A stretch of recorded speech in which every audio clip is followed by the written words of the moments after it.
Good morning everyone. Myself Dr. Suresh Kumar Goyal, Associate Professor, Department of ABST, Government College Ajmer. Last turn पर हमने element of cost में जो indirect expenses हैं उनका functional basis पर classification पढ़ा था, जिसमें हमने उन्हें factory overhead, administrative overhead, selling and distribution overhead इन भागों में बांटा था। इसके बाद आगे बढ़ते हुए आज हम इसमें लेते हैं items excluded from cost accounts या items not to be included in cost account. ऐसे आइटम्स जिन्हें कि हम लागत लेखों में शामिल नहीं करते हैं। तो ऐसी कुछ मदें होती हैं जिनको हम लागत लेखों में सम्मिलित नहीं करते हैं। इनको हम मुख्य रूप से 3 भागों में बांट सकते हैं। एक तो एप्रोप्रिएशन ऑफ प्रॉफिट्स या लाभों के नियोजन संबंधी मदें, दूसरा फाइनेंशियल आइटम्स या वित्त संबंधी मदें, और तीसरा एबनॉर्मल आइटम्स या असाधारण मदें। इनमें हम सबसे पहले लेते हैं items related to appropriation of profits या लाभों के नियोजन संबंधी मदें, जिनको कि हम कॉस्ट अकाउंट्स में शामिल नहीं करते हैं। इनमें देखिए आप सबसे पहले income tax and wealth tax, transfer to reserve और any other funds out of accumulated profits, any other funds जैसे dividend equalization fund, dividend paid, इसको भी हम शामिल नहीं करेंगे।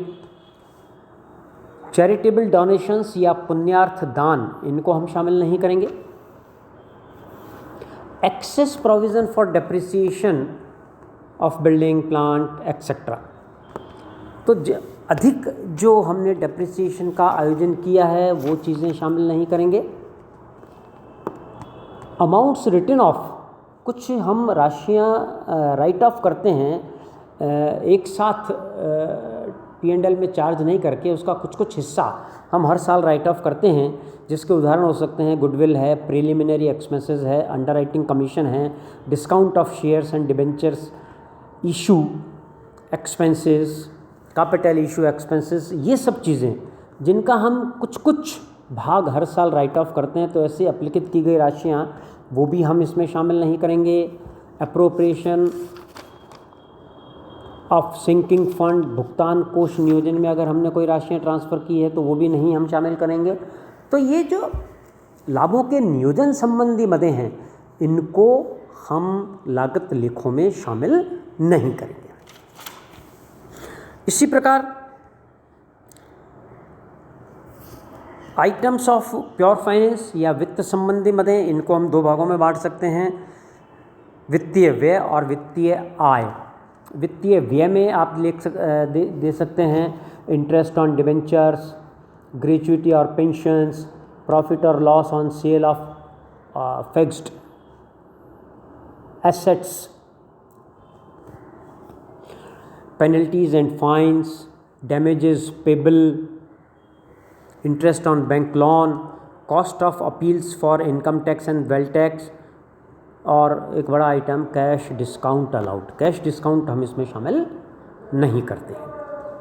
ठीक है, तो ऐसे वित्त संबंधी खर्चे जो हम शामिल नहीं करेंगे, इनमें हो गया loss on sale of investment and building या स्थायी संपत्तियों को बेचने से हानि हुई हो, interest on bank loan, debenture etcetera, damages payable, penalty and fines, loss due to scrapping of machinery, cost of appeals for income tax, wealth tax, cash discount etcetera. इसी तरीके से प्योरली फाइनेंशियल इनकम, वित्तीय आय भी हम शामिल नहीं करेंगे। Interest received on bank deposits और fixed deposits, profit made on sale of investment and fixed assets, उनको बेचने से लाभ हुआ हो, transfer fee received, rent received, interest dividend etcetera received on investment, brokerage received, discount and commissions received, ये जो चीज़ें हैं इनको हम लागत संबंधी मदों में शामिल नहीं करेंगे। ऐसे ही नेक्स्ट इसमें होगा एबनॉर्मल आइटम्स, असाधारण मदें। असाधारण मदों में असाधारण हानियाँ ज़्यादा होती है। Cost of abnormal waste of material, जैसे आग से या चोरी से नुकसान हुआ हो। Cost of abnormal idle time, निष्क्रिय समय, हम लेबर में पढ़ेंगे इसको और आगे। एक्सेप्शनल बेड डेट्स, एबनॉर्मली कोई बेड डेट्स बहुत बड़ा डूब गया हो।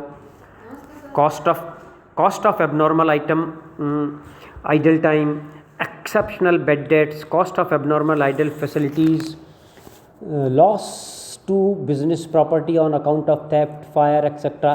तो ये जो एबनॉर्मल हानियाँ होती हैं इनको भी हम शामिल नहीं करेंगे। ऐसे ही एबनॉर्मल गेंस को भी हम शामिल नहीं करेंगे। कोई असाधारण लाभ हो गया हो स्थायी संपत्तियों आदियों को बेचने से, तो वो भी हम इसमें शामिल नहीं करेंगे। अब इसमें कुछ स्पेशल आइटम्स 2-3 हैं जिसके बारे में बताऊं आपको। एक तो जैसे इसमें मैंने आपको शुरू में ही बताया था, ड्राइंग ऑफ फिक्स एक्सपेंसेस जो है, शब्द इसमें ऑफिस शब्द काम में लिया हुआ है, लेकिन जनरली ये जो ड्राइंग ऑफिस एक्सपेंसेस हैं ये आमतौर पर फैक्ट्री ओवरहेड में शामिल करते हैं। हम कुछ नक्शे बनाते हैं, अगर ये नक्शे उत्पादन से रिलेटेड होते हैं तो फैक्ट्री ओवरहेड में आएंगे, और अगर हम ये ड्राइंग को ग्राहकों को समझाने के लिए बनाते हैं, माल को बेचने से संबंधित, तो फिर ये जो हैं सेलिंग ओवरहेड में शामिल होंगे।